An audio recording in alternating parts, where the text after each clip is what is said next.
berjudul Identitas dalam Perubahan Politik Lokal dan Negara, yang akan dibawakan oleh narasumber kami, yaitu Dr. Erniwati SSM Humaniora dari Universitas Negeri Padang.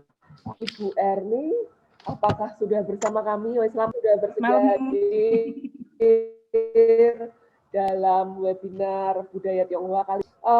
Jika para narasumber dan moderator kita sudah siap, waktu dan tempat akan saya serahkan kepada Bapak moderator kita pada diskusi kali ini, yaitu Bapak Dr. Sugiri Kusteja. Silakan Pak Giri. Ya, terima kasih Bu Lingling. Terlebih dahulu saya ucapkan selamat malam kepada seluruh peserta webinar ini. Saya akan memperkenalkan Ibu Erniwati. Beliau lahir di Padang.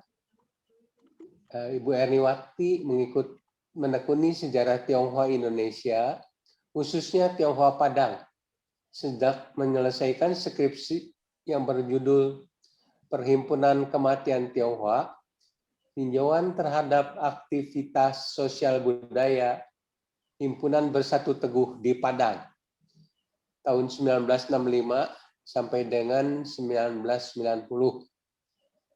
Studi S1 ini dilakukan di Universitas Andalas. Beliau selesai pada tahun 1995.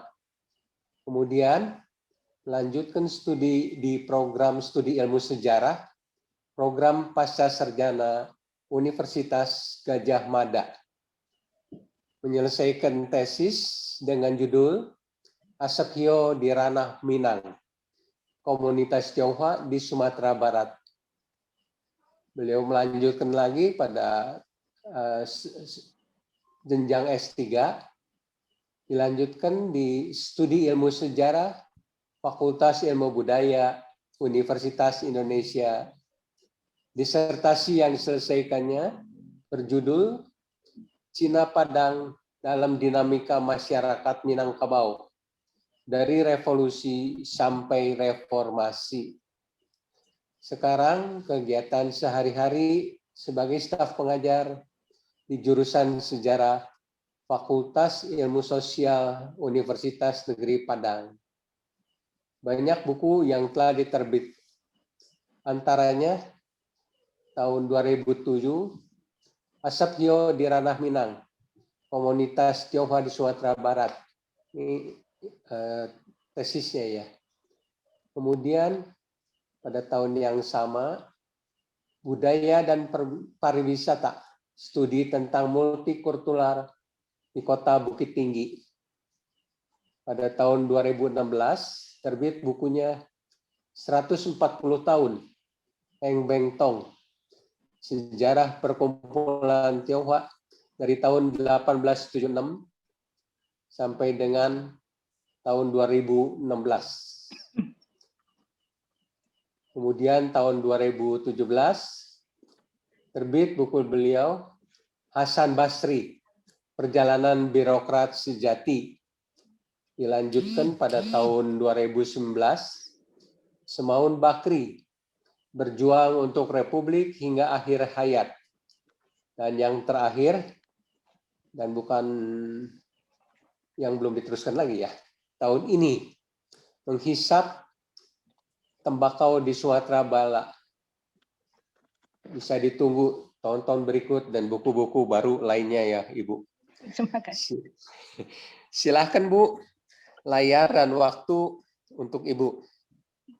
Terima kasih Pak Sugiri. Selamat malam.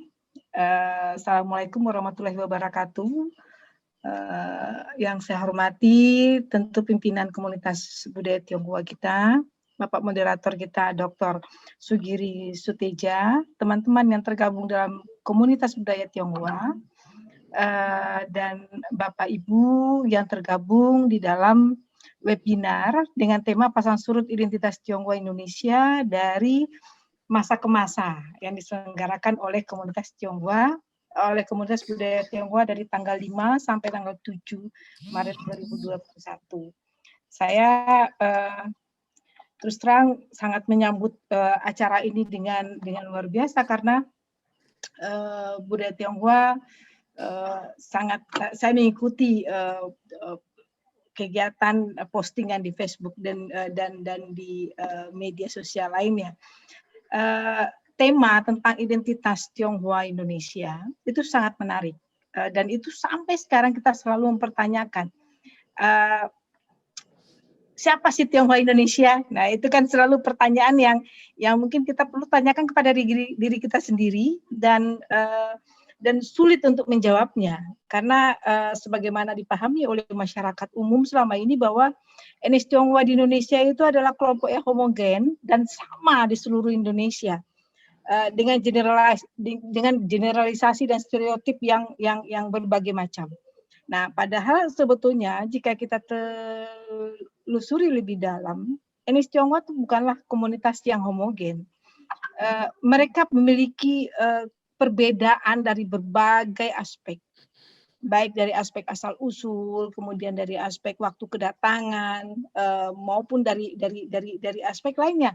Tapi yang paling menentukan mereka dan mempengaruhi bagaimana proses pembentukan identitas untuk saat ini, hingga saat ini adalah di mana mereka tinggal dan bagaimana proses sosialisasi adaptasi dengan lokalitas, dengan waktu. Nah, kebetulan karena saya bidangnya sejarah, saya sangat mencoba untuk melihat bagaimana etnis Tionghoa dalam space dan temporal tertentu sehingga terbentuklah etnis Tionghoa Indonesia yang beragam. Karena meskipun selama ini generalisasi itu sudah mulai terlihat keberagamannya karena kita sendiri bisa lihat di Indonesia bahwa antara etnis Tionghoa yang ada tinggal di Medan, etnis Tionghoa Padang, Jawa, Kalimantan itu berbeda. Baik dari segi bahasa yang digunakan, budaya yang dikembangkan, maupun karakteristik yang masing-masing menunjukkan keunikan dari mana mereka berasal dari daerah di Indonesia. Karena ternyata keberagaman budaya Indonesia sangat mempengaruhi pembentukan proses itu sendiri. Nah, pada kesempatan ini saya mencoba untuk melihat, membawa teman-teman peserta webinar di sini untuk mendiskusikan bagaimana sih proses pembentukan identitas tersebut. Selain dari adanya politik negara sebagai payung, sebagai payung yang memiliki power dalam memberikan proses historis dalam pembentukan identitas etnis tersebut, ternyata ada hal yang sangat penting yang mungkin selama ini sedikit terlupakan, yaitu proses lokal. Di mana lokal mereka tinggal itu ternyata ikut membentuk.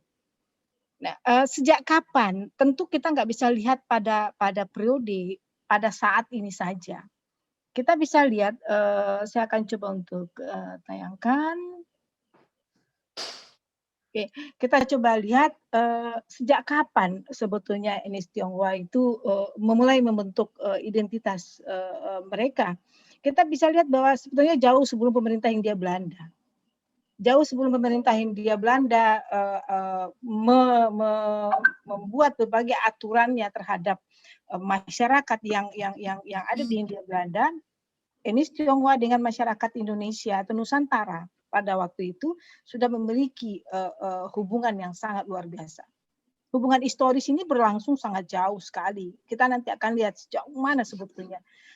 Kalau untuk kebetulan Padang yang menjadi objek riset saya menemukan sudah 9 keturunan, sudah 9 generasi yang tertua untuk tinggal di Padang. Artinya boleh kita katakan bahwa sebetulnya dari abad 17, 16 mereka sudah membentuk komunitas di sana. Nah, Jawa itu jauh lagi sebelum itu, karena Jawa sudah menjadi sentral baik dalam pemerintahan konvensional dimulai dari kerajaan-kerajaan hingga saat ini. Nah, dari proses historis politik negara, saya mengambil batasan waktu itu dari pemerintah Hindia Belanda. Kenapa demikian? Karena pemerintah Hindia Belanda lah yang pertama kali membuat aturan untuk etnis yang ada di Nusantara. Mereka membentuk sebuah sistem pemerintahan, menata menata atau melakukan reorganisasi terhadap administrasi di Hindia Belanda itu dimulai dari 1817. Nah, reorganisasi ini salah satunya adalah dengan pembentukan, dengan mengeluarkan aturan-aturan terhadap etnis yang ada di Nusantara, salah satunya adalah etnis Tionghoa. Tahun 1835 merupakan proses awal di mana pembentukan pemukiman, itu saya ambil kasus Padang, pertama kali diterapkan untuk komunitas ini. Kalau untuk Jawa 1820-an itu sudah dimulai. Nah, ketika Belanda mulai membentuk aturan-aturan tersebut, ternyata disitulah proses awal di mana etnis Tionghoa mulai berada pada posisi keterbatasan dalam melakukan proses interaksi dalam membangun relasi dengan masyarakat lokal. Tetapi apakah itu membatasi mereka dalam interaksi? Ternyata tidak. Ada media-media lain yang membentuk itu. Nah, kita lihat di mana dia tinggal, yaitu Padang. Etnis Tionghoa tinggal di Padang. Mereka datang jauh sebelum kedatangan bangsa Barat, itu sudah pasti. Nah, kecenderungan kita membuat sebuah generalisasi membuat kita bertanya, siapa dia? Nah, untuk menjawab siapa dia, tentu kita nggak bisa lepas dari kenyataan bahwa mereka memiliki perbedaan seperti yang saya sampaikan di awal, bahwa mereka memiliki perbedaan daerah asal, bahasa, budaya, kemudian waktu kedatangan, dan di mana mereka bersosialisasi, itu di daerah di lokalitas tempat mereka pembentukan identitas penduduk. Mengapa demikian? Karena mereka melakukan proses interaksi dan membangun relasi dengan lokalitas, dengan masyarakat. Sehingga untuk itu kita sangat paham sekali bahwa perbedaan masyarakat atau etnis Tionghoa di Indonesia dipengaruhi oleh tempat mereka hidup. Nah,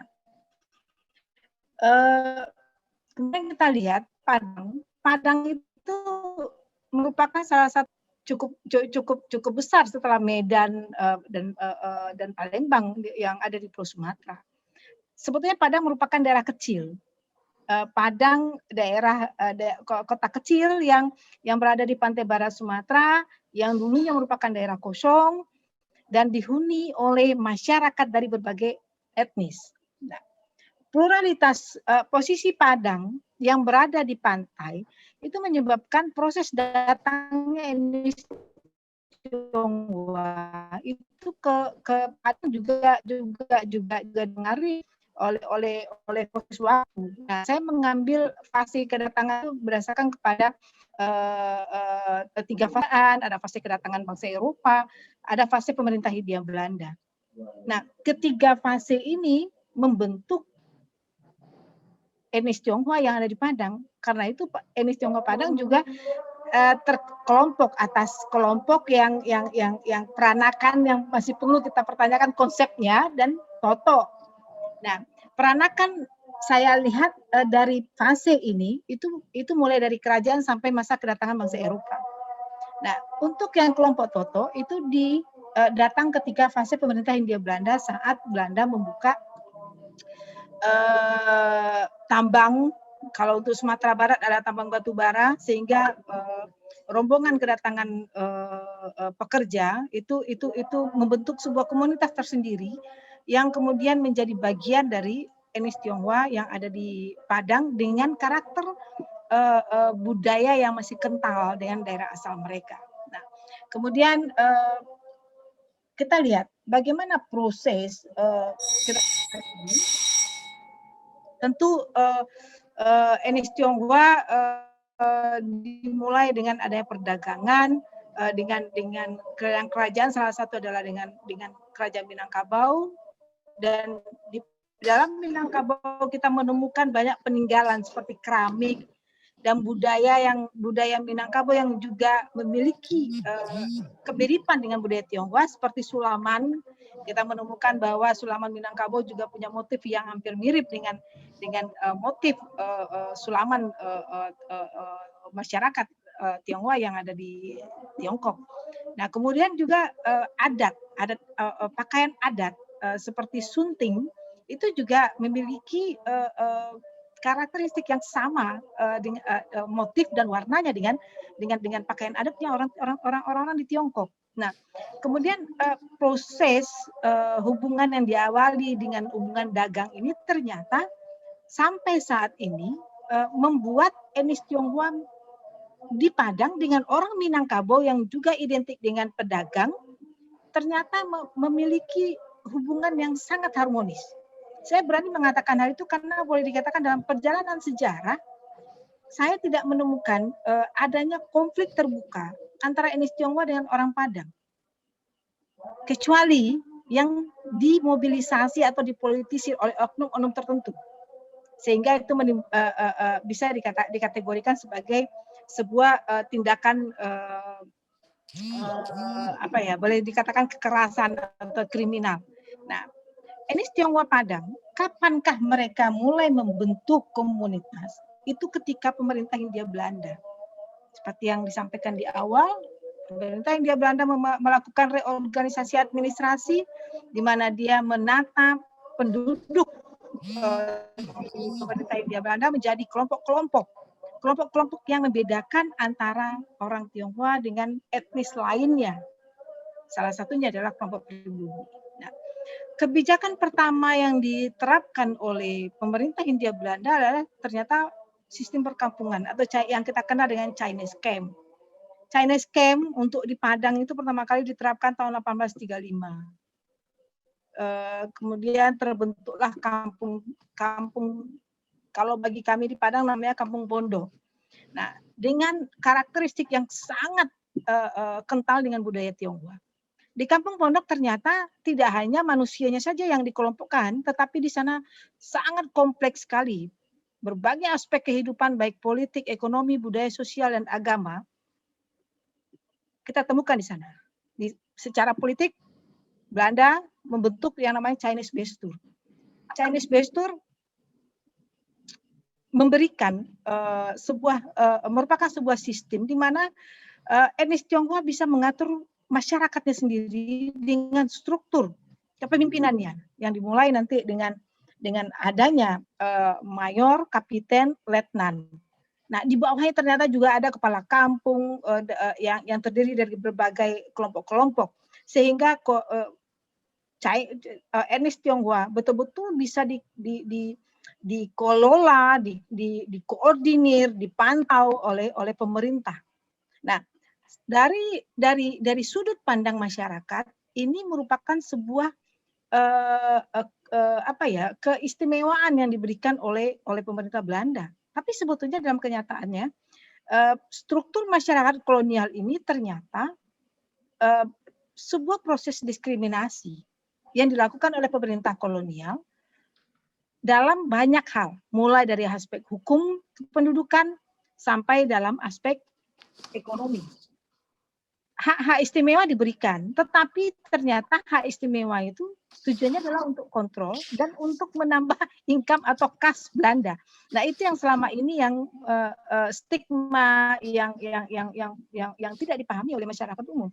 Karena yang berkembang adalah bahwa orang Tionghoa anak emas Belanda, orang Tionghoa adalah kaki tangannya Belanda, tetapi dalam prosesnya bagaimana sebetulnya mereka berada di dalam camp itu yang atau belum terungkap secara dikaji secara mendalam karena ternyata kompleksitas yang mereka alami sangat luar biasa. Eksploitasi itu sangat berlangsung dalam Chinese camp sehingga meskipun di dalam struktur masyarakat kolonial mereka berada dalam kelompok golongan timur asing, tetapi ternyata mereka berada di dalam status ekonomi yang betul-betul menjadi kaki tangannya Belanda dalam tidak saja sebagai pelaku ekonomi tapi juga sebagai eksploitasi pajak. Nah, kemudian ini salah satu yang diwarisi secara dengan stigma negatif oleh masyarakat kita hingga saat ini. Nah, kemudian kita lihat akibat dari proses yang dilakukan atau yang diberikan oleh politik pemerintah Hindia Belanda, ternyata etnis Tionghoa terisolasi terisolasi tidak saja dari space, tetapi terisolasi dari aspek budaya, tetapi memiliki kesempatan bagi mereka untuk mengembangkan diri mereka, memiliki jati diri sebagai etnis yang spesifik, dengan budayanya yang spesifik. Pada masa pemerintah kolonial, apa yang terjadi dengan etnis Tionghoa? Mereka masih mampu memelihara kebudayaan. Karena apa? Karena di dalam Chinese camp, ternyata struktur masyarakat mampu menyebabkan etnis Tionghoa mewariskan budaya dari generasi ke generasi. Nah, seperti kita lihat bahwa dari aspek ekonomi ternyata pasar yang khusus ada di dalam perkampungan atau Chinese camp menyebabkan mereka secara sosial itu untuk khusus Padang punya media hubungan dengan masyarakat Minang yang juga sebagai pedagang. Nah, tetapi dari aspek budaya ternyata perkampungan Tionghoa atau Chinese camp memberi peluang kepada mereka untuk memiliki komponen masyarakat lain, yaitu adanya kelenteng, adanya perkumpulan marga, perkumpulan sosial dan pemakaman, sehingga perkumpulan ini terjaga bahkan sampai saat ini.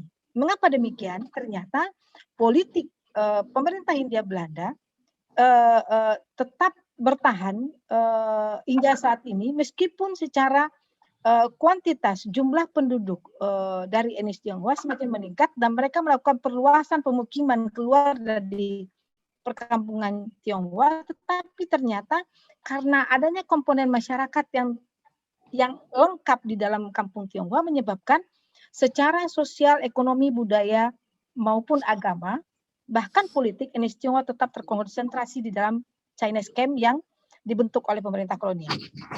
Meskipun mereka sudah tinggal di luar untuk saat ini, tetapi ternyata perkampungan Tionghoa yang masih terjaga hingga saat ini menjadi media untuk seluruh aspek kehidupan ini. Nah, ini menyebabkan identitas ketionghoaan itu bertahan meskipun terjadi perubahan waktu dalam sekian ratus tahun. Sekarang kita lihat untuk periode Jepang, kenapa mereka mampu bertahan dengan karakteristik yang diwariskan oleh pemerintah Hindia Belanda, karena ternyata ketika Indonesia di bawah politik pendudukan militer Jepang tidak melakukan perubahan yang signifikan. Jepang hanya membatasi atau mengeluarkan peraturan-peraturan yang terkait dengan yang namanya Belanda, mulai bahasa Belanda, pendidikan Belanda, sehingga bahkan Jepang mengembalikan pendidikan dan bahasa orang-orang Tionghoa yang ada di Nusantara ke habitat mereka, yaitu budaya dan bahasa Tionghoa. Pendidikan Jepang bahkan memberikan peluang kepada Wachiao Chunghui atau HC untuk mengelola sistem pendidikan yang ada di Indonesia. Dan akibatnya apa? Tionghoa Huekuan, kemudian HC menjadi wadah untuk atau menjadi sarana pendidikan bagi anak-anak Tionghoa. Dan ini mengembalikan atau memperkuat identitas ketionghoaan mereka. Nah, kemudian penerapan bahasa Mandarin, pembatasan ketertiban dalam politik dan ekonomi menyebabkan penguatan identitas ketionghoaan bagi orang-orang Tionghoa yang ada di Indonesia. Nah, sehingga boleh dikatakan bahwa sampai pendudukan Jepang, identitas ketionghoaan masih terjaga sebetulnya. Proses asimilasi itu berjalan secara alami. Adaptasi dengan lokal itu juga berlangsung secara alami. Apalagi dengan masyarakat Padang yang identik dengan Minang, yang juga kuat dengan budaya, dengan agamanya yang sangat berbeda dengan Tionghoa, yang mayoritas, yang boleh dikatakan orang Minang identik dengan Muslim, kemudian dengan kemampuannya berdagang, ternyata memberikan ruang tersendiri bagi orang Tionghoa, di mana orang Tionghoa diberi ruang untuk menjadi dirinya, menjadi Tionghoa sesuai dengan perubahan waktu. Nah, sampai Indonesia merdeka, proses ini pun masih berlangsung, terutama pada periode di mana terjadi perubahan sosial politik. Ada 2 fase di sini saya lihat, di mana pada periode 45 sampai 49 pada masa Indonesia atau mengalami proses revolusi, menghadapi revolusi fisik, di mana kita terombang-ambing dengan status kewarganegaraan, adanya ikut campur pemerintah Tiongkok yang menganut ajas ius sanguinis, di mana mengatakan bahwa orang yang berdarah Tiongkok atau Tionghoa adalah warga negaranya, menyebabkan posisi etnis Tionghoa di Indonesia pada periode ini juga berada pada posisi identitas yang membingungkan. Karena di dalam diri mereka, identitas Tionghoa itu masih sangat kuat. Nah, ini menyebabkan Indonesia kemudian melakukan sebuah pemaksaan. Karena terjadinya perpecahan, adanya 3 orientasi, yaitu pro-republik, Belanda, dan pro-Tiongkok, pada fase 45-49 menyebabkan tahun 50 sampai 1965 pemerintah Indonesia melakukan restrukturisasi, di mana pemerintah Republik Indonesia memaksakan bahwa etnis Tionghoa yang ada di Indonesia harus memilih status atau menentukan status kewarganegaraan. Sebetulnya jauh sebelum itu tahun 1946 sudah ada, tetapi 1946 masih longgar. Dan itu belum mengiring etnis Tionghoa yang ada di Indonesia menentukan sikap, sehingga kompresi meja bundar menyebabkan etnis Tionghoa terbagi atas 3 kelompok tadi. Nah, penegasan terhadap kewarganegaraan tahun 1958 ternyata belum menjadikan proses Indonesianisasi bagi etnis Tionghoa di Indonesia menjadi Indonesia seperti yang diharapkan oleh Indonesia, karena konsep nasional Indonesianisasi itu sendiri juga dialami oleh seluruh masyarakat Indonesia yang dari Sabang sampai Merauke memiliki perbedaan adat istiadat, etnis dan budaya. Nah, penguatan etnis Tionghoa untuk menjadi Indonesia ternyata tidak hanya pada proses pemilihan status kewarganegaraan, tetapi juga kemudian diperkuat dengan peraturan-peraturan lainnya seperti PP 10 tahun 1959 dan peraturan-peraturan yang kemudian menyebabkan memang etnis Tionghoa harus menentukan sikap. Di mana konsekuensi dari status kewarganegaraan ternyata banyak aspek, mulai dari ekonomi sampai ke politik, budaya, dan ini diperkuat dengan adanya penguatan politik negara pada masa pemerintah Orde Baru. Karena setelah peristiwa 1965 ternyata pemerintah Orde Baru melakukan politik penghilangan identitas terhadap etnis Tionghoa. Karena etnis Tionghoa diharapkan melakukan proses Indonesianisasi, menjadi orang Indonesia secara total dengan menghilangkan berbagai atribut-atribut yang berkaitan dengan budaya Tionghoa atau budaya leluhur. Nah, peraturan itu banyak sekali. Kalau kita lihat mulai dari ketetapan MPRS 32/66 tentang penggunaan bahasa, dan itu saya rasa tidak perlu untuk kita bahas di dalam presentasi ini, tetapi saya melihat bahwa akibat dari seluruh politik penghilangan identitas oleh pemerintah Orde Baru dengan berbagai aturan-aturannya, SKBRI segala macam, ternyata berakibat terhadap politik pengasingan, politik keterasingan, kalau yang saya sampaikan, politik keterasingan yang menyebabkan terjadi penguatan solidaritas internal untuk kasus Padang. Kenapa terjadi penguatan solidaritas internal untuk kasus Padang? Karena ternyata pemukiman Tionghoa yang dibentuk oleh Belanda tahun 1835 menjadi space atau menjadi tempat etnis Tionghoa mengekspresikan budaya mereka secara lokal. Lokalitas yang sangat kecil dalam area kampung Cina atau Chinese camp. Mengapa demikian? Karena masyarakat Minangkabau juga tidak memungkinkan, tidak memberi ruang kepada etnis Tionghoa untuk menjadi Minang, kecuali mereka menjadi bagian dari orang Minang melalui proses amalgamasi atau melalui proses menjadi Islam. Karena Minangkabau sangat ketat dengan adat istiadatnya, dengan agamanya, dengan sistem hukum, dan yang memberikan ruang atau jembatan hubungan relasi antara orang Minang dengan Tionghoa satu-satunya adalah dagang. Ternyata hubungan dagang memberikan ruang tersendiri melalui media pasar terhadap etnis Tionghoa di Padang untuk membangun interaksi dan relasi yang baik. Disinilah keharmonisasi terbangun, dan orang Minang memberi ruang kepada orang Tionghoa untuk menjadi dirinya sendiri, untuk menjadi Tionghoa di dalam ruang mereka yang terbatas. Jadi mereka bebas dalam keterbatasan. Makanya saya di sini membuat bahwa politik negara dan yang menyebabkan mereka terasing ternyata menimbulkan atau memperkuat solidaritas internal mereka karena faktor lokalitas masyarakat dan tempatnya. Nah, hal inilah yang kemudian menyebabkan orang-orang Tionghoa memanfaatkan jaringan sosial untuk kepentingan pragmatisme, baik sosial, ekonomi. Nah, mengapa mereka nggak mungkin jadi orang Minang? Kecuali dengan dua faktor tadi, yaitu proses amalgamasi dan menjadi mualaf.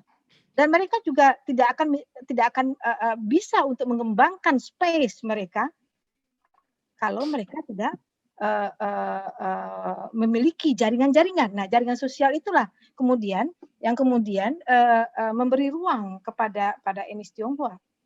Karena ketika reformasi terjadi perubahan politik besar-besaran di tahun 98 dengan berbagai aturan yang dimulai oleh Presiden kita B.J. Habibie, kemudian diperkuat oleh Ibu Megawati, kemudian oleh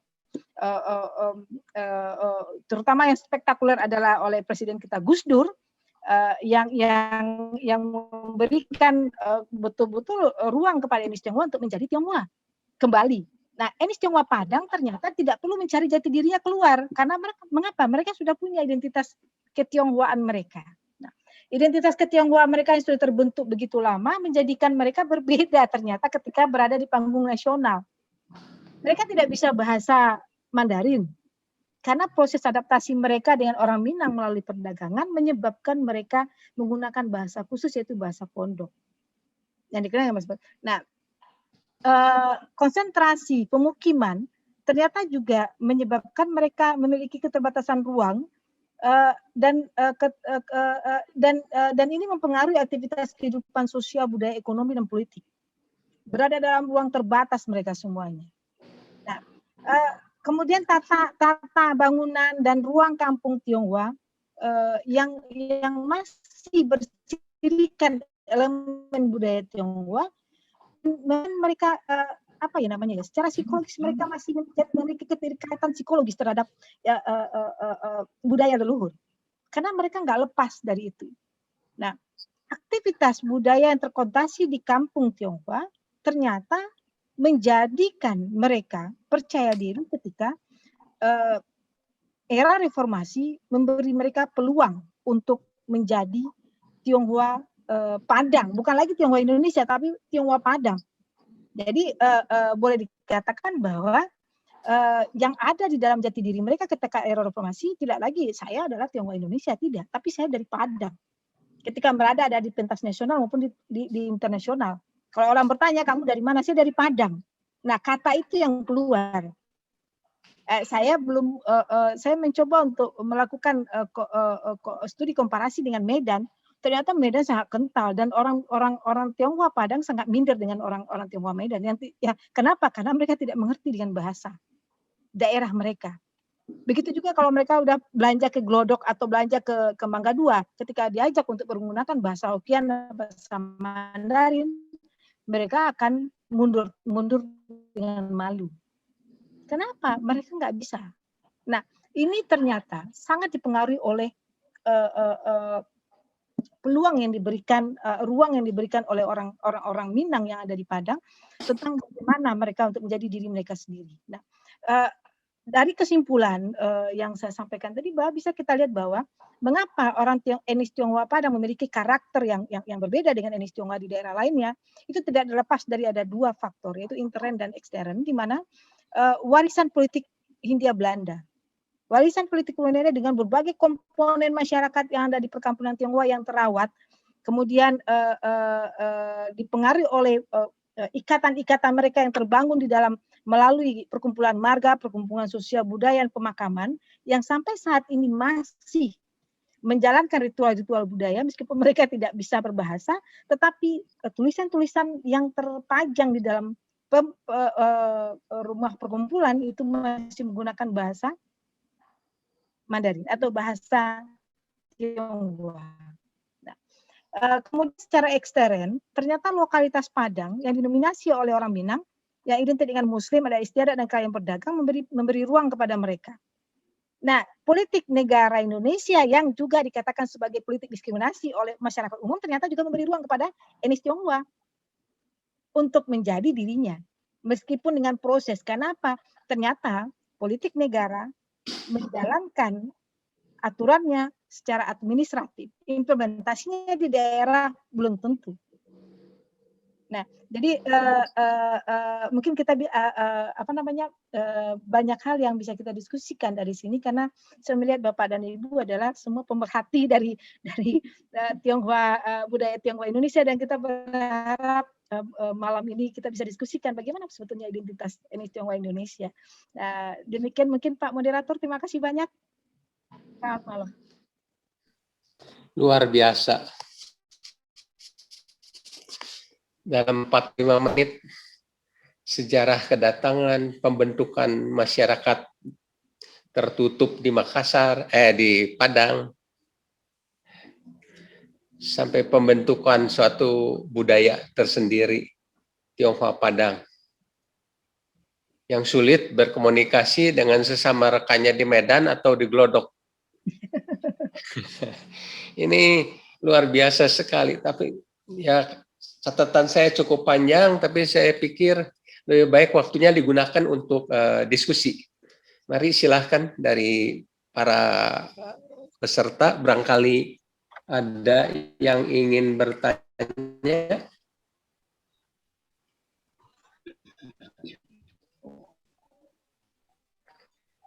Question and answer-nya kelihatannya masih kosong. Belum ada pertanyaan. Iya. Silakan, Bu Dr. Ben. Saya dengar Ibu bicara 45 menit, saya nostalgia masa kecil, Bu. Saya lahir di Jakarta, Bu. Saya besar di Medan. Saya lahir tahun 61, bapak saya meninggal. Kemudian sekitar tahun 64, 65 itu saya 64 ya, saya ke Medan. Bapak saya itu dari Sibolga, Bu. Sibolga. Jadi seorang anak kecil yang tidak bisa, karena lahir di Jakarta, tidak bisa bahasa Mandarin atau Hokkien, sampai ke Medan, langsung dibilang Cina Padang lu, Cina Padang. Jadi ketemu teman-teman yang Chinese, kita dibully, karena nggak bisa ngomong Hokkien ya. Ketemu dengan teman-teman yang native, kita dibilang Cina lu, Cina.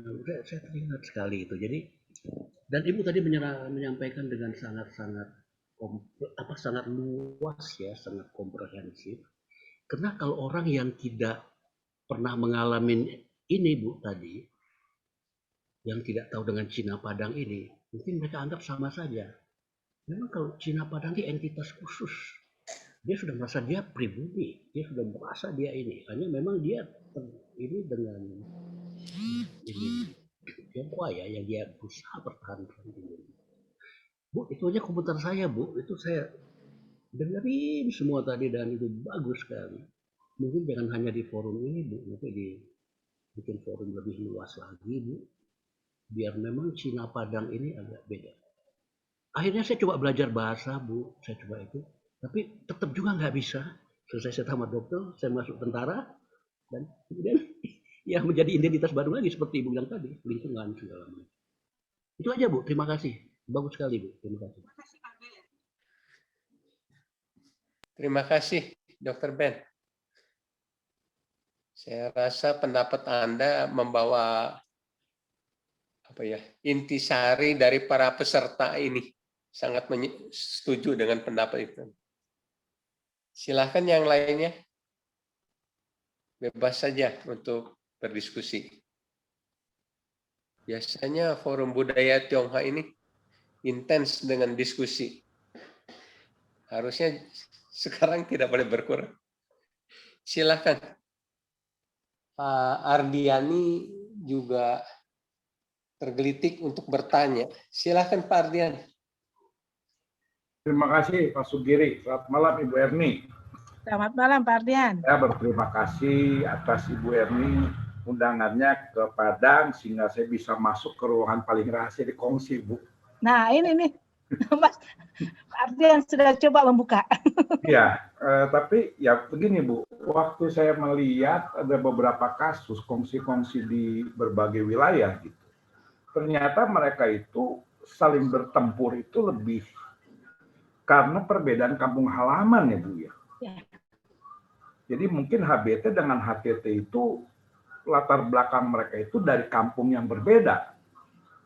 Karena kan kita bisa lihat bahwa orang Tionghoa itu bukannya etnosentris ya, lebih ke mungkin etnosentris ya, tapi lebih ke arah kampung leluhurnya mereka tuh di mana, dan itu biasanya ada dendam warisan lah. Itu apakah itu yang pertama ya Bu, apakah itu penyebab HBT dan HTT itu clash dan terpecah. Kemudian yang kedua itu yang menarik waktu saya ke Padang dengan Ibu Erni itu, tadi juga Ibu Erni paparkan gitu, orang Tionghoa Padang itu mereka pastinya akan memilih salah satu dari dua kelompok itu. Nah pertanyaan saya, mereka kan agamanya berbeda-beda ya Bu ya, bukannya kepercayaan tradisional lagi.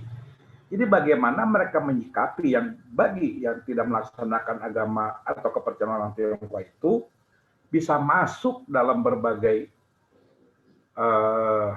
kelompok itu tanpa ada benturan lah, kalau saya istilahkan dalam tanda kutip itu benturan kepercayaan ya Bu ya. Itu aja Bu, terima kasih. Dan juga nanti Pak Jonathan silahkan juga ada yang bertanya lagi boleh. Terima kasih Pak Ardian, menarik sekali. Kalau saya coba, kebetulan kedua organisasi ini berhasil saya masuki secara total itu di tahun 2012. Setelah saya selesai S3, ada peluang saya untuk masuk ke salah satu organisasi ini karena memang mereka terjadi krisis asal usul. Dan mereka ketika pemerintah reformasi membuka peluang mereka untuk ekspos budaya, ternyata mereka dipertanyakan asal usul mereka, sejarah mereka gimana, mereka nggak tahu, nggak bisa jawab. Karena dokumen mereka itu ditulis dalam dua bahasa. Pertama dalam bahasa Mandarin, yang kedua dalam bahasa Belanda. Dan mereka nggak bisa baca dua-duanya. Karena yang berbicara berbahasa Belanda kebetulan pada tahun 2000-an itu sudah meninggal. Kebetulan ada namanya Om Seng yang terkenal dan putra beliau pernah menjadi rektor di Universitas Tarumanegara. Nah, dan beliau bisa berbahasa Belanda. Karena tadi itu Mas Diri, yang sangat sedikit sekali yang masuk ke dalam sekolah Belanda, sehingga memang sulit mencari orang yang bisa berbahasa Belanda untuk di Padang. Kecuali keluarga letnan, kapiten, atau keluarga mayor. Nah, Pak Sofyan Manandi salah satu adalah keturunan dari letnan Cina yang ada di Sawalunto, dan itu kota kecil dan letnan itu kekuasaannya nggak besar, sangat rendah sekali sebetulnya posisi letnan itu. Nah, dan ini menyebabkan bahwa boleh kita katakan bahwa kedua organisasi ini kenapa terjadi perbedaan orientasi ya seperti yang ditanyakan oleh Pak Ardian. Saya melihat tidak karena faktor asal usul, karena kedua-dua organisasi ini memiliki asal usul marga yang beragam. Begitu juga dengan kampung halaman. Mereka tidak mono, jadi mereka sangat heterogen dan mereka berasal dari daerah yang sama-sama seimbang. Kalau saya lacak dari asal usul keanggotaan, karena kebetulan buku besarnya berhasil, walaupun saya tidak bisa membalik, tetapi saya bisa mempertanyakan dari mana saja mereka berasal, dan kita bisa berhasil membuat sebuah statistik dari mana mereka yang dominan. Ternyata dominan adalah memang Hokkien. Jadi Tionghoa Padang itu boleh dikatakan 80% dari Hokkien. dan Hokkien itu mereka datang sudah generasi yang di atas 4. Nah, kalau itu boleh dikatakan, dan mereka pada umumnya memiliki proses amalgamasi dengan perempuan Minang. Banyak yang mengalami proses perkawinan dengan masyarakat setempat, dan ketika saya telusuri bagaimana dengan para laki-laki yang melakukan perkawinan dengan orang Minang, ternyata mereka menjadi Minang, menjadi Muslim, tetapi hanya pada generasi pertama. Generasi kedua mereka bebas. Ada yang Minang, ada yang Muslim. Makanya seperti rumah makan pagi sore itu punya Tionghoa Muslim yang mungkin Pak Dr. Beni rajin makan di sana karena terkenal enak sekali kalau untuk Jakarta. Jadi orang Tionghoa Muslim yang kemudian membebaskan anak-anaknya juga untuk memilih pasangan. Ada yang Muslim, ada non Muslim. Nah, ini berkaitan dengan pertanyaan Pak Ardian. Bagaimana dengan latar belakang tentang agama? Orang Tionghoa Padang boleh dikatakan agama itu adalah sebuah entitas administrasi seperti saya bilang tadi, Pak. Karena mereka masih sangat kuat dengan kelenteng, dengan yang namanya sembahyang kepada leluhur. Karena memang mereka masih konvensional dalam hal itu. Tetapi kalau kita tanya mengapa harus melakukan hal itu, mereka nggak bisa untuk menjabarkan lebih jauh. Karena mereka terkukung oleh sebuah ritualitas yang memang berangkat dari sebuah keyakinan. Nah, seperti sembahyang, mereka yakin bahwa sembahyang akan memberikan berkah kepada mereka. Dan mereka juga memiliki sebuah keyakinan bahwa agama yang diwajibkan oleh negara itu adalah sebagai bagian dari proses kepatuhan mereka sebagai warga negara. Nah, oleh karena itu, ketika misionaris Katolik maupun Protestan masuk ke Sumatera Barat pada periode kolonial, boleh dikatakan gagal. Padahal untuk Sumatera waktu itu pusat pengembangan atau pusat pengembangan agama Kristen itu didirikan di Padang. Makanya ada apa namanya, seminari dan segala macam. Tetapi orangnya kosong. Mengapa demikian? Karena memang belum kuatnya keterikatan mereka terhadap kebutuhan agama. Nah, akibatnya dipindah ke Medan, seminari dan segala macamnya, sehingga Padang menjadi tempat pengembangan agama untuk Katolik dan Protestan. Baru mulai marak itu memang setelah Orde Baru. Ketika Orde Baru memaksa etnis Tionghoa untuk memilih agama, mulailah mereka berbondong-bondong menjadi Katolik atau menjadi Kristen, Protestan.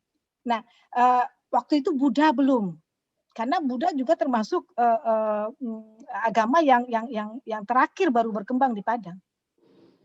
Nah, jadi kalau kita katakan apa sih agama yang dianut oleh orang Tionghoa Padang, saya tanya apakah penganut Konghucu? Mereka juga tidak Konghucu yang kuat. Boleh kita katakan jumlah mereka sangat sedikit kalau untuk penganut Konghucu. Jadi mereka adalah orang-orang yang percaya dan melakukan sembahyang kepada leluhur. Itu yang bisa saya berikan label bagi mereka untuk soal agama. Gitu. Nah, sehingga ketika mereka masuk ke dalam salah satu organisasi dan diwajibkan melakukan upacara sembahyang, mereka nggak ada persoalan. Karena bagi mereka itulah yang paling utama. Dan itu menjadi sebuah kebutuhan spiritual bagi mereka. Karena kongsi memberikan itu, sarana itu. Nah, jadi memang dua kongsi ini agak berbeda. Satu terbuka, satu tertutup, Pak.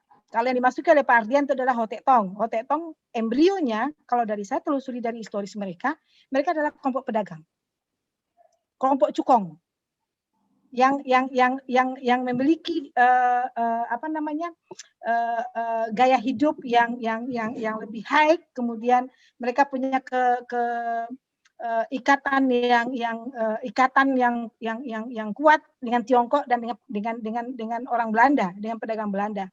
Nah, kalau yang Hembeng itu adalah kelompok underground, para tukang angkat dari para kuli angkat pedati, para kulit tambang yang kemudian membentuk perkumpulan sendiri karena ada sebuah stratifikasi sosial ekonomi yang sangat terlihat untuk Padang. Begitu juga dengan orang Nias. Orang Nias lebih banyak berhubungan dengan orang-orang dari kelompok Hotetong. Mengapa demikian? Karena mereka menjadi pekerja di sana. Jadi kalau dilihat dari bagaimana interaksi dan relasi yang terbangun di antara mereka, ternyata stratifikasi ekonomi yang membuat mereka berbeda. Ada kelompok elitnya dan ada kelompok yang underground-nya. Walaupun sekarang kalau kita telusuri, orang Hembeng jauh lebih banyak yang menjadi konglomerat untuk tingkat nasional maupun internasional. Karena memang mereka punya mentalitas yang luar biasa. Jadi kalau untuk di Hote banyak kelompok elit Chinese Bestur, pedagang, tapi kalau di Hembeng kelas yang berbeda. Bukan dibedakan oleh asal usul mereka. Itu mungkin yang bisa saya tanggapi untuk Pak Ardian. Terima kasih. Terima kasih Bu. Saya jadi ingat Heng Beng Tong itu kalau lihat dari nama memang afiliasinya pada pemberontak dinasti Ming, Bu. Ya, betul. Mereka betul-betul punya relasi dengan Hui yang ada di Malaka, Pak. Ya, dan mereka itu memang stratanya memang lebih ke arah tukang dan pekerja sih, Bu. Terima kasih tapi jawabannya, Bu, memuaskan. Terima kasih. Silakan yang Pak Sugiri kembalikan. Ada satu pertanyaan dari Dr. Iman ya. Saya bacakan. Singkatan apa HCC dan HBT itu? Dasar organisasinya rukun kematian atau sosial? Adakah kota lain di Indonesia yang mempunyai organisasi yang mirip? Terima kasih. Oke. HTT maksudnya mungkin Pak. HTT itu kalau nama Indonesianya Himpunan Cinta Teman, nama Chinese-nya Hotetong. Kalau HBT itu Himpunan Bersatu Teguh, nama Chinese-nya Heng Beng Tong. Dua-duanya perkumpulan yang berdiri di pertengahan abad ke-19. Kalau Hotetong tahun 1863, kalau Heng Beng itu 1867. Nah, kalau untuk asal usulnya kita sudah diskusikan tadi, untuk HTT HBT sama, mereka memiliki cabang hampir di beberapa kota yang dihuni oleh etnis Tionghoa di Sumatera Barat. Tetapi setelah Indonesia merdeka, itu setelah tahun 1949, tepatnya setelah tahun 1965 saya mendapatkan data, itu periode 49 sampai 45 HTT dan HBT boleh dikatakan tidak menghuni kota-kota kecil lagi. Dia adanya hanya di kota-kota besar seperti Padang Panjang, Bukit Tinggi, Payakumbuh untuk di pedalaman Sumatera Barat. Dan setelah Indonesia merdeka itu sekitar tahun 80-an mereka mendirikan cabang di Pekanbaru. Kemudian baru tahun 1999 atau 2000 mereka membuka cabang di Sibolga. Jadi HTT dan HBT dia ada dalam lingkup Sumatera Barat, Riau dan Sumatera Utara. Dan sebetulnya HTT HBT kalau kita cari keyword itu Pak Ardian sangat pintar sekali. Kalau untuk nulis Cinanya, kalau saya nggak pandai, itu dia ada di beberapa kota di beberapa negara. Tetapi mereka tidak saling terkait, tetapi memiliki nama dan tua pekong yang sama. Contoh yang ada di Pineng itu juga ada Hotetong. Tua pekongnya juga Dewi Kuan Im. Hotek Chengsin, tetapi tulisannya berbeda. Kalau tulisan yang ada di Pineng itu tulisannya sama dengan tulisan modern, spiralingnya dengan ditulis dari kiri ke kanan. Tetapi kalau yang di Padang, Hotetongnya itu dari kanan ke kiri. Jadi yang konvensional huruf Cinanya. Jadi berbeda, tapi hurufnya sama. Hurufnya sama, namanya sama, topekongnya sama, ritualnya sama. Saya belum menemukan apakah kitab mereka sama, karena dua-duanya nggak punya kitab. Ketika saya ke Pineng, saya belum berhasil untuk bertemu dengan para petingginya, karena memang sangat secret juga. Lebih secret lagi daripada yang ada di Padang ternyata, mulai dari bangunan dan segala macam. Jadi saya baru datang secara resmi karena ada kunjungan namanya Hotetong Sister. Jadi HTT Padang membangun hubungan persaudaraan dengan HTT Pineng.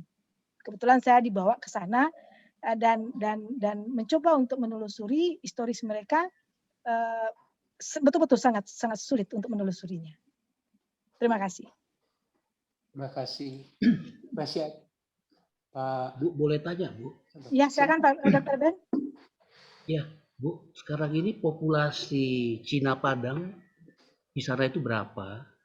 Kemudian cenderungnya itu akan downsizing atau dia bertambah? Karena kan banyak sekali yang keluar negeri, kemana sekolah, atau kemudian kawin, lepas begitu.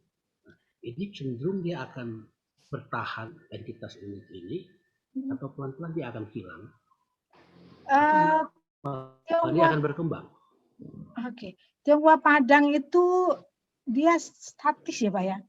Dia bukan dinamis kalau menurut saya. Karena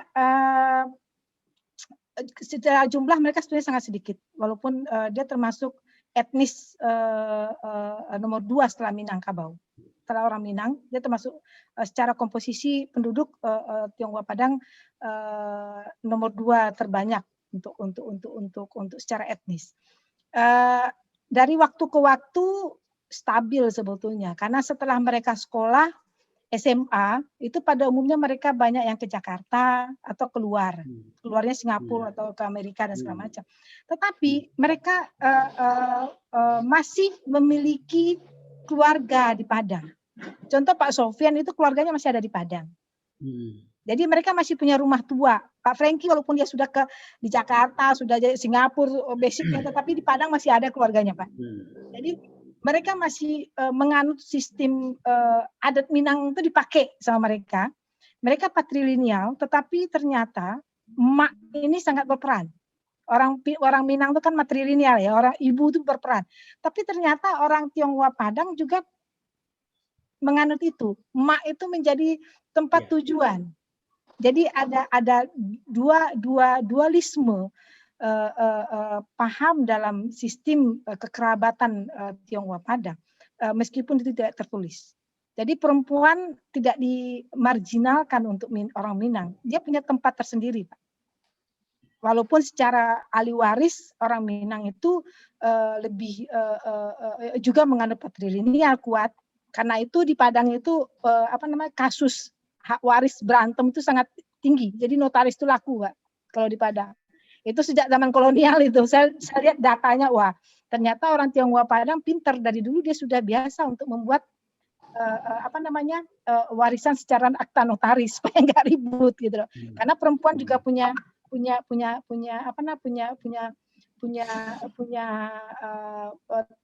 ruang untuk itu. Tidak hak secara hukum, tetapi dia punya fasilitas tersendiri.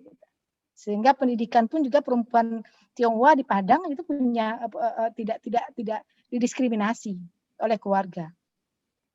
Jadi boleh dikatakan perempuan Tionghoa lebih punya tempat lah untuk Tionghoa Padang. Tidak mengalami adanya diskriminasi secara materi atau diskriminasi secara perlakuan. Itu yang saya lihat. Untuk itu. Dan itu mungkin Pak. Bagaimana Dr. Ben? Sudah cukup? Harusnya diskusi dengan Ibu ini 3 jam lagi, tapi kan waktunya terbatas. Nah ya kalau gitu kita beralih pada yang terakhir. Ada pertanyaan dari Pak Hendriku. Mohon izin bertanya bila masih ada waktu. Apabila ada perkawinan campur antara Tionghoa dan Minang, bagaimana penurunan tradisinya?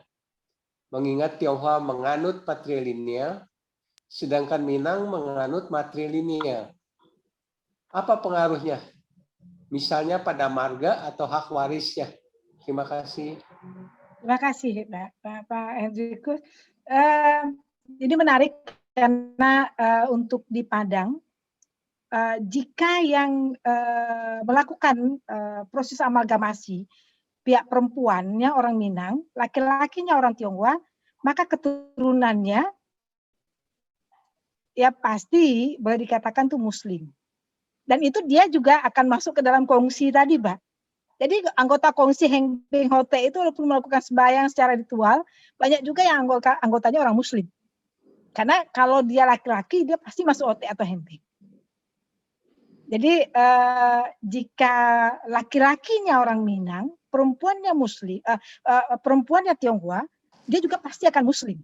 Karena orang Minang ketika dia tidak Muslim atau dia melakukan pemindahan agama, maka secara hak waris dia akan ataupun secara pengakuan secara sosial dia akan dikeluarkan dari gennya Minang gitu, Pak.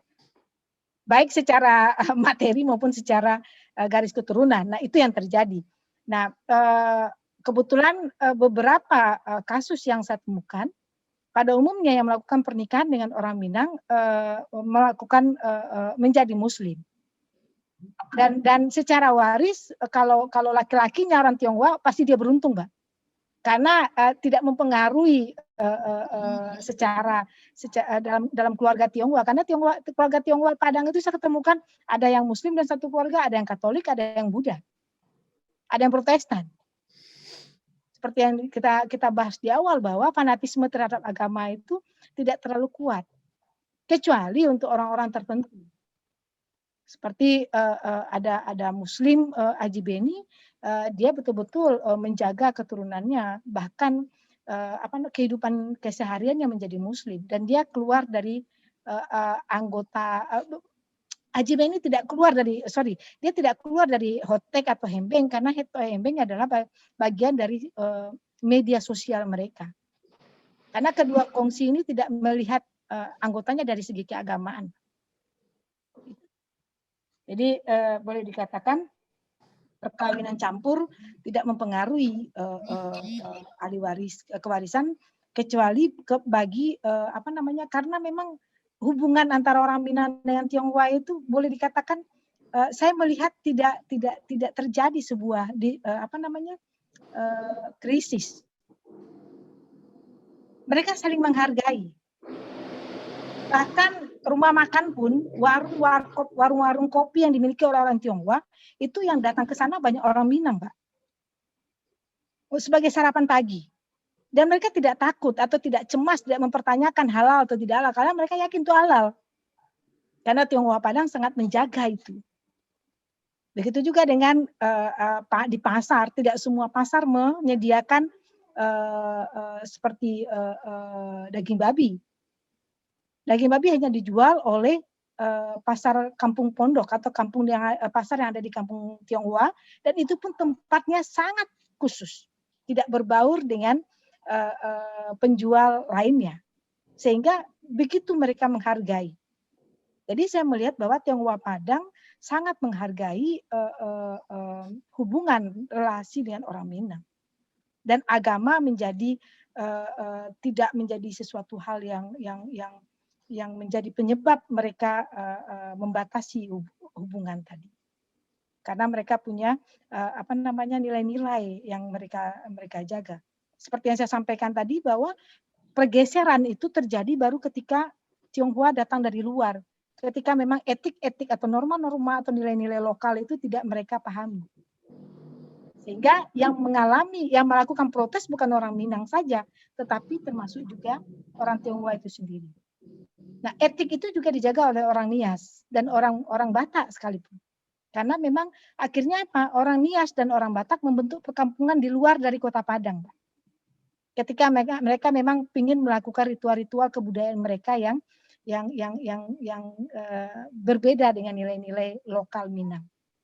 Mereka pada umumnya tinggal di tempat-tempat yang memang tidak terintegrasi secara total dengan masyarakat lokal. Itu mungkin yang bisa saya sampaikan. Terima kasih. Penjelasan yang sangat menarik, tetapi hanya waktu saja yang harus memisahkan kita. Saya rasa baik diserahkan kembali kepada moderator. Waktu sudah jam 9 malam. Ya, terima kasih Pak Sugiri. Terima kasih Ibu Erni. Pemaparannya sangat menarik sekali ya ini ya. Demikian pula dengan diskusi yang dipimpin oleh Bapak Sugiri. Terima kasih semuanya dari diskusi yang sudah kita dengarkan hari ini. Kita memperoleh banyak sekali hal-hal yang menarik. Ya, kita jadi tahu bagaimana kondisi Tionghoa Padang. Saya juga baru tahu ini kalau ternyata kekerasan sosial itu mungkin tidak begitu dialami oleh perempuan gitu loh. Padahal biasanya kan yang menerima tekanan itu kan lebih banyak yang perempuan. Jadi menarik sekali. Memang kalau kita teruskan ini diskusinya bisa sampai tengah malam ini. Apalagi kebiasaan dari grup budaya Tionghoa kalau sudah terlibat diskusi sangat intens sekali. Ya, saya boleh minta waktu. Saya minta maaf jika ada yang tidak berkenan dan terima kasih atas diskusinya kepada bapak-bapak semua, bapak ibu. Iya, hanya waktu yang akan memisahkan kita ini. Demikian, saya mohon maaf bila ada kesalahan baik yang disengaja maupun yang tidak. Sampai jumpa besok pagi. Besok sore kali, jangan pagi. Sore. Pagi beda lagi. Malam. Oke, terima kasih Bu Chandra, terima kasih semuanya. Terima kasih. Juga para panitia yang lainnya.